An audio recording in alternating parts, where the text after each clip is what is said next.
No Evangelho de João, no capítulo 13, no versículo 12, está escrito: Depois de lhes ter lavado os pés, tomou as vestes e, voltando à mesa, perguntou-lhes: Compreendei o que vos fiz? Vós me chamais mestre e o Senhor, e dizeis bem, porque eu sou. Ora, se eu, sendo Senhor e mestre, vos lavei os pés, também vós deveis lavar os pés uns dos outros. Porque eu vos dei o exemplo, para que, como eu vos fiz, façai vós também. Quando nós olhamos as igrejas ou o cristianismo hoje, onde nós encontramos aqueles que lavam os pés uns dos outros? Observe que colocar a palavra em prática é a única maneira de nós experimentarmos o reino. Assim, também está escrito em Lucas, no capítulo 18, no versículo 17, assim: Em verdade vos digo, quem não receber o reino de Deus como uma criança, de maneira alguma entrará nele. Veja que precisamos de receber o reino de Deus como criança. Mas quando nós entramos nas igrejas cristãs, na sua maioria hoje, o que nós encontramos? Nós encontramos um lugar chamado púlpito. Ali é um lugar mais alto. É um lugar de apresentação, ou onde a liderança faz acontecer o seu dito culto ou a sua reunião. Portanto, eles sempre estão mais altos do que os membros da igreja. Não há este ensinamento. Há um erro religioso terrível que muitos ainda chamam o púlpito de altar.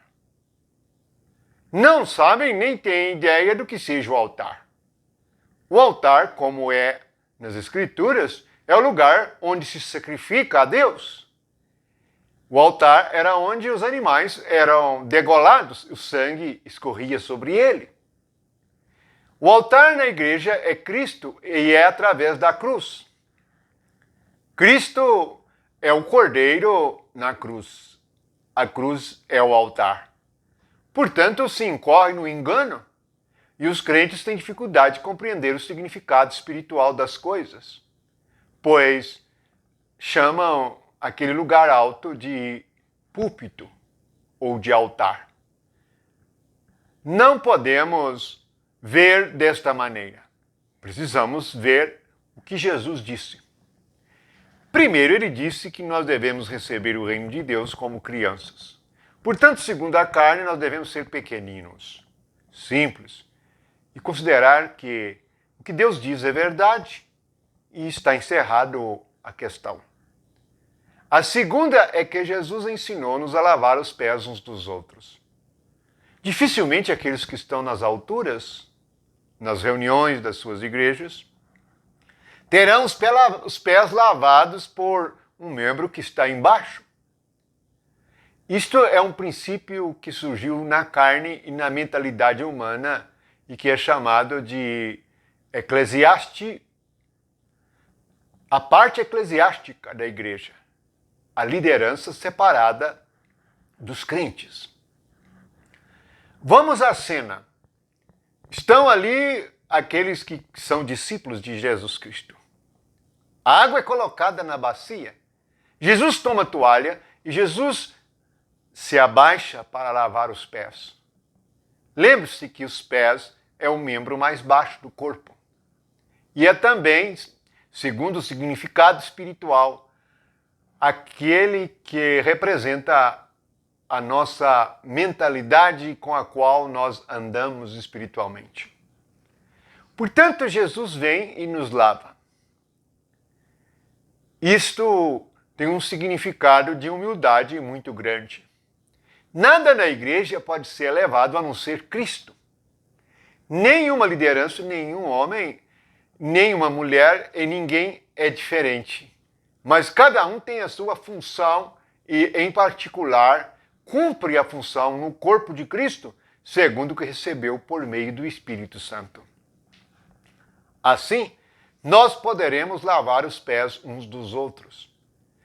Não somente em reuniões religiosas, mas quando visitamos irmãos, quando os encontramos, os lavamos os pés com a palavra de Deus. Todos nós devemos ter água na bacia. A água na bacia significa a nossa alma, ou o próprio Cristo, que lava os nossos pés e nos torna limpos diante de Deus.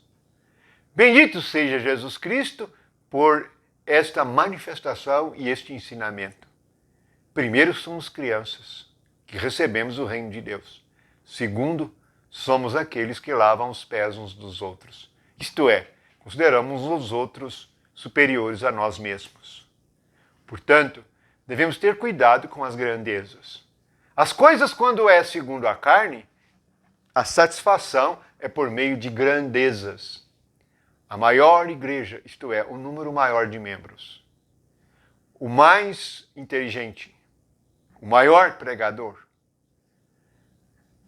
Aquele que é grande entre os homens. Na verdade, pode ser pequeno diante de Deus. E aquele que é pequeno, desprezível como uma criança, ou desprezível como aquele que lava os pés, esse é grande diante de Deus.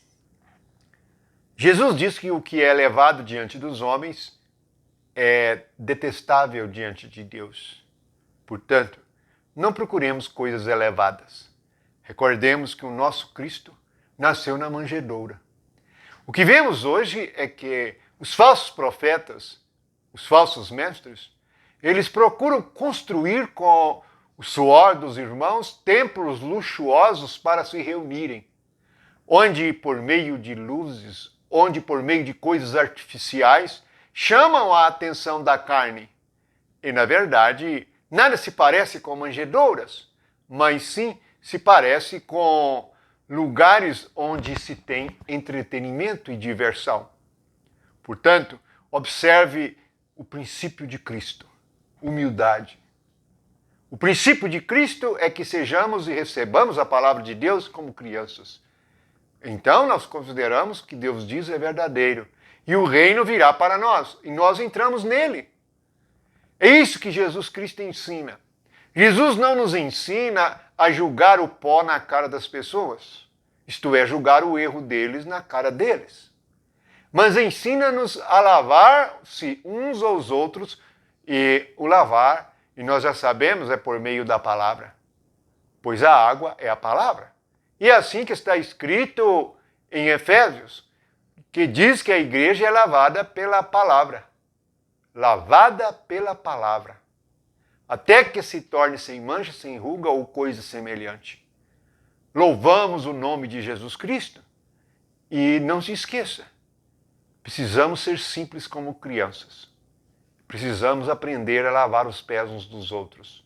Esta é uma lição de humildade tremenda, que embora as pessoas nos machuquem, embora as pessoas nos joguem pedras, embora nós sejamos deixados de lado ou ignorados, nós sempre estaremos dispostos a perdoar e lavar os pés uns dos outros. O cristianismo, isto é, ser cristão, seguir Jesus, é muito diferente do que muitos ensinam. Jesus ensina desta maneira. Aí ele diz assim, ele diz que, porque eu vos dei o exemplo, para que, como eu vos fiz, façai vós também. No versículo 17.